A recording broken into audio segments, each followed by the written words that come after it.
Okay, so I've been in a conversation with a client before, and who he wants to reinvest into agriculture because he has invested into agriculture before and he lost his investment. And these are some of the things I told him as regards to it, that this is why your investment failed. And for you who wants to invest into agriculture soon, or who has plans to invest into agriculture, this is why your investment will fail if you don't really listen to some of these things or know this particular information. You see, here in agriculture, here in Nigeria, when we talk about agriculture, we tend to think about it just farming. And when someone tells you, I want to invest into agriculture, most times they're just thinking about going to get the land somewhere and plant some things and harvest, which is a good thing.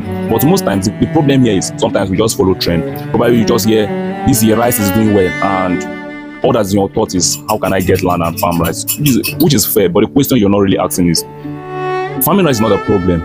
Farming is a very, very big industry, like a very big sector and big industry in this country. Like many people are farming. Like farming is like one of the industry that employs people most in this country and in this continent here. But one thing you don't understand is most of other people farming, the question you don't really ask is, who buys it for me? Because if you want to do it as a commercial scale, you need to have a market and you need to know your market. You don't just farm, harvest, then you start waiting for who to buy, or you just buy at the easiest, like you just sell it as if you didn't even put money to farm it, you didn't put effort to do what you did. So you don't need to have who is your market. That's the first question. Another question is, who stores these things? Because most of all these agri-produce spoils after harvest. That's one major problem we face in agriculture.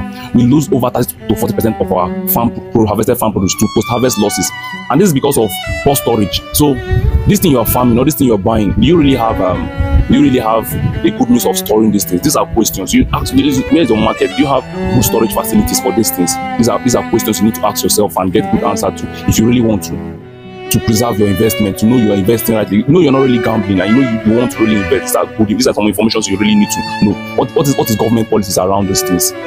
What's the market access to these things? What are logistics to these things? These are problems to solve rather than farming. If you can solve these problems for farmers or people producing these things, you're solving a big problem and you build real wealth from it. And that's like a very, very wise investment to make. So if you ask this question, and even if you're going into production, which is a very, very good thing, and I'm not undermining it, I'm not underplaying it, these are questions you need to answer. And when you can answer this question, you will know how to do it rightly and get